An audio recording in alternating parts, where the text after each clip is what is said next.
What the barista has done is they've infused personality into a commodity, and they've given coffee a face and a voice and again a personality.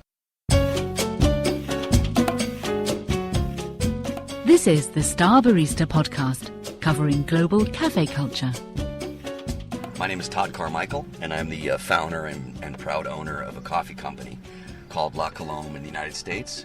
A good part of us who frequent cafes have our favorite barista. But for some reason, we find that if that person makes it, that it tastes different. It's got a different kind of character to it. To put it in perspective, Doug Wolfe is the only barista in America that's ever been named specifically in the Zagat Guide. My name is Doug Wolfe, and originally from Seattle, Washington.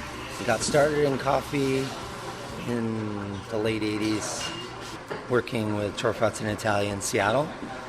I would say if there were such thing as like the who's who of baristas, he's definitely in the top 5. Yeah, he's a cat to meet. When I was a little kid, my dad used to take me to Starbucks in Seattle when there was only one Starbucks, if you can believe that. Yeah, when I was a little kid, I thought Starbucks was hilarious because the symbol of Starbucks has a woman on it. The original logo has breasts. Being a 5-year-old kid going into a coffee shop with a woman that had giant breasts, I thought was hilarious.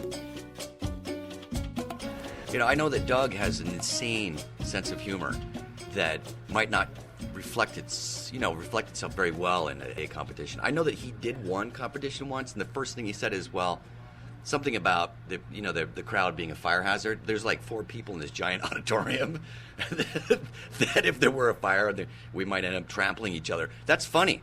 Well, they didn't really take it very well because, they felt like he was slamming them, but it's hilarious, right? Well, he nosedive in the competition, You know what I'm saying? My father befriended one of the baristas at the cafe and convinced him to hire me. And I remember the first day that I got there, this Italian gentleman, his name was Mario Gelmini, and he actually has trained 3 of the 4 people here at this cafe in New York City. This gentleman who worked for Torrefazione Italia has been kind of an integral figure, and he's a pretty amazing barista. But the first day that I went to work, I remember him scooping out a pound of beans onto the scale and telling me that I had to count every single bean. And so I was kind of confused, but I started counting them. And then midway, I think it was like a couple hundred into it, he's like, all right, you don't have to count the whole thing. It was just a joke. The La Colombe Cafe in New York City is located at 319 Church, which is in Tribeca. It's been here for 9 months, but it feels like forever. I think this particular cafe is a vortex of weirdness. What makes it interesting is that not everyone's the same. You could have somebody like Mike Myers sitting next to a Senagalese street vendor. There's a couple people from West Africa that work on Canal Street that come in that are really chill, and they tell me stories of their families actually growing coffee on the farms that they grew up on. So it's kind of cool to talk about coffee, and they have their stories. The machine is Faema E61. We have 2 double groups. One is from 1961 and one is from 1963. For people that don't know about the machine, it's kind of revolutionized modern espresso because previous to that, to create 9 bars of pressure, you would use a lever that you would pull down. And that was the first machine that actually had a motor that was external outside of the machine to create the pressure to extract the coffee. It kind of has a mythical presence in the history of coffee, and it matches who we are. The type of coffee that we're making, I don't think it's for everyone. There's a lot of modern espressos. People ask me, why didn't you go with a La Marzocco or a Senasso?